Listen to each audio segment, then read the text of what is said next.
I'd like to feel like I can live comfortably without having to worry if I'm going to have enough food in my cupboard and my fridge.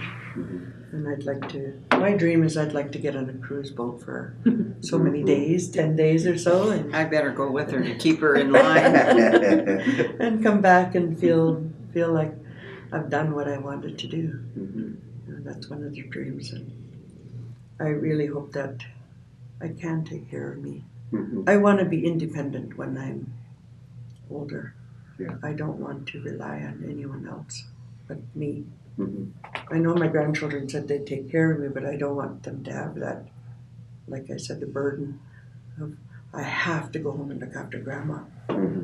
The lifestyle in the city is so different from the lifestyle on the reserve. There isn't that close community like we have in our villages, where people make sure that you're looked after as an elder and so on. But in Vancouver or in urban areas, that closeness isn't there, and we find that I was involved in an elders program not too long ago, or project, and I found that elders were looking after elders. You have to feel that you want to be able to do something, and you have to feel that you're adding something to the world or whatever, that you're part of what's going on in the world. This is where welfare comes in when you're not involved in the community as a whole, because you don't have anyone to look for. You don't have any support. I look at my father and his siblings coming from a reserve setting and not really having the basis or understanding of, what does retirement look like. And I know for my father, he had a lot of dreams of moving back to the reserve and retiring there. But that was just never feasible because it was sort of financially out of reach for him. Hard as well to move outside of a city setting where he has access to healthcare, where he has access to all of his needs. Encourage them to maintain connection and community. Even if it is an urban Aboriginal community, be connected through the Friendship Centre movement or through Surrounded by Cedar or Haleighton or any other of the community agencies in the city. Stay engaged. Cultural leave is a way to encourage employees to engage with their culture and to create space for employees to take time away from work in order to go home or go out in the community and participate in ceremonies or other cultural activities. And this resonated for me because there have been many times in my life where I felt like I had to choose between my culture and my job, where there was a ceremony happening and I was scheduled for a shift that day and I needed to find a way to get out of work, but I didn't feel safe explaining the reason why. So if there was cultural leave, I would know right away that my identity as an Indigenous person is valuable in the workplace, and that would feel good to me to be able to say there's this opportunity and I want to take time to engage in it. And that's great. Cultural leave is a great way to support elders, but it's also valuable for elders in training or young people like myself who want to learn about our cultures and want to gain experience and participate in our communities. Today I'm really grateful that the Creator has given me the athletic abilities, because it's taken me around the world. It's done wonders for myself, my personal growth. And so I think about that, and today I like to think I'm fairly physically fit. And there again, that foundation has come from that history of sports. I play with my grandchildren, soccer, competitive soccer, fun soccer. I play in seniors games. It's still great medicine for myself to stay connected. In various Wiwanyang Wachipis, which are sun dances, sun-gazing dancing lodge. So they're Lakota ceremonies. So I've got a group of elders that I've worked with and had as teachers. But we have noticed that the ceremonies are much more powerful if we can get some old people to come. It changes the whole dynamic. It changes the feeling. People begin to behave in a much more respectful way when there's old folks around. Mm-hmm. And sometimes these elders who come there, all they're doing is they'll walk around, joke with people. They'll come and they'll be around the kitchen. They'll be talking to people. They might throw out little tidbits of knowledge or share about something, tell stories. They talk to the kids that are there. We're always acknowledging them. They just complete the whole picture. Because you've got people there with babies, you've got kids of all ages, and it just seems to balance out the whole thing. We hunted, we trapped, we pick berries, we pick our herbs, we pick our medicines. And for me, that was a gift of the teachings of my ancestors and my grandmothers, and I still carry that teachings. I still do that to this day. In my own life, beading has been a huge way where I've been able to experience connecting with Métis women from older generations, and that's brought like so much joy and wellness into my life. And it's been shared with me from them that that's also a really, really powerful thing for them as well. So that's something that I hope that I continue to have access to as a young person, but also as I age. I bring a lot of the teachings that my grandmother taught me. I share it with the community.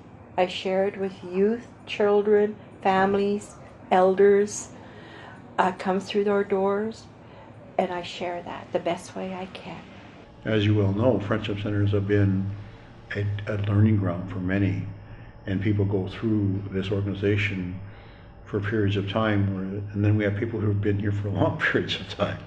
So I think part of it's like giving the opportunity and creating that feeling of belonging to something that's important.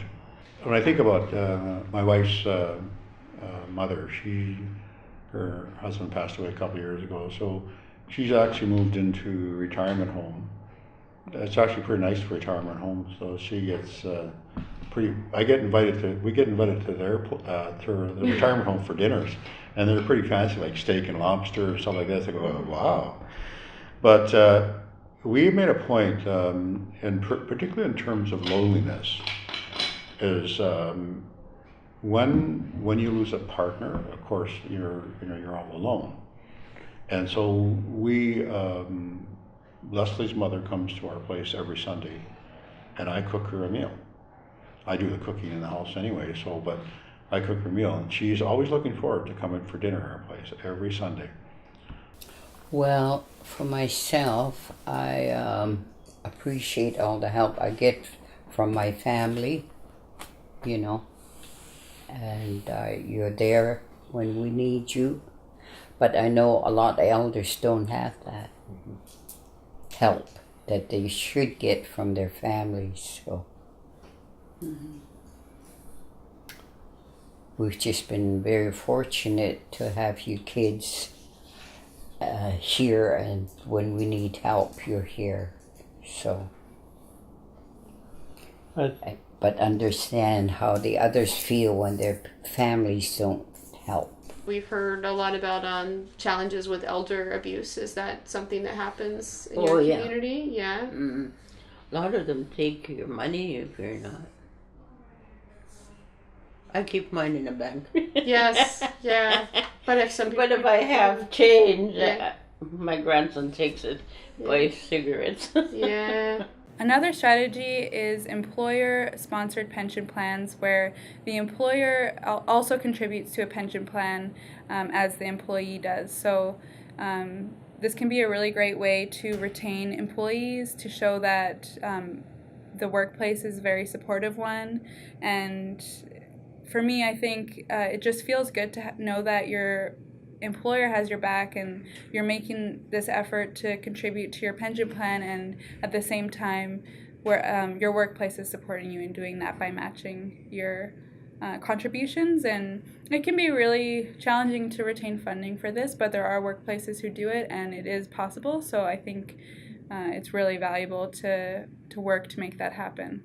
It's so funny because when community supports, I think when myself, but also many other people hear that, they think of really formal, structured, we'll go to this community center and access this program, when in reality, I think when families have access to what they need to be really healthy and to have access to wellness. So much of community support comes in like a natural setting, from being well connected where you live, to friends, to family members, to be included in things that are happening all around you. Right now, I'd like to think that because of my flexibility, it minimizes my falling, and I could prevent, I guess, myself from being injured if I learn how to fall.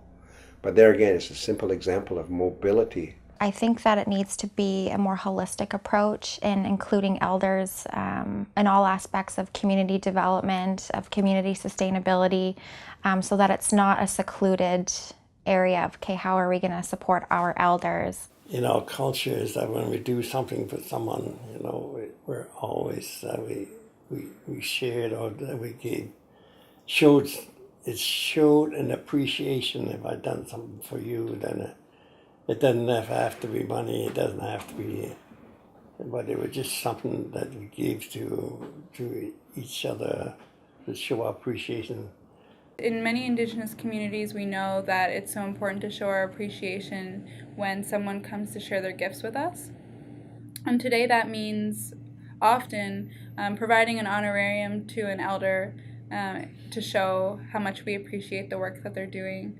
And it's also important to share information and to talk with that elder or that knowledge keeper about what works best for them. So for some people, an honorarium would be a great way to show your appreciation, but for another person, a gift card might work better depending on their situation.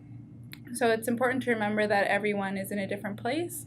With honoraria and with working as a contractor, there are things to navigate around taxes. There's been a lot more attention paid to elders and how to take care of them because we owe it to them. They've loved us and cradled us, and so we owe it to them. And I think that is something that can be kind of spread, is that placing a huge importance on elders. I think that the Western idea of their elders, like they're not as valuable in society, is totally not the case in Indigenous communities. And there's an emphasis on helping youth because they're the future, but there's also those elders who they have everything we need to know to go into that future, so we have to take care of them. Really sometimes it's just about stop in and see how I'm doing. Sometimes it's not about, their need isn't financial, their need is company, their need is conversation, their need is stimulation.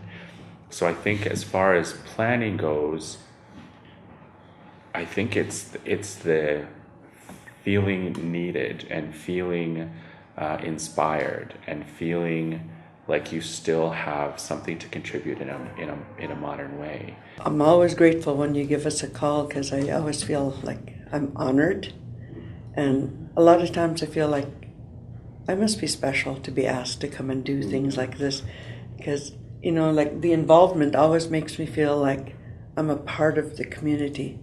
I belong somewhere. In terms of retirement in my life, Leslie, our idea of retirement is we're going to get on our motorcycles.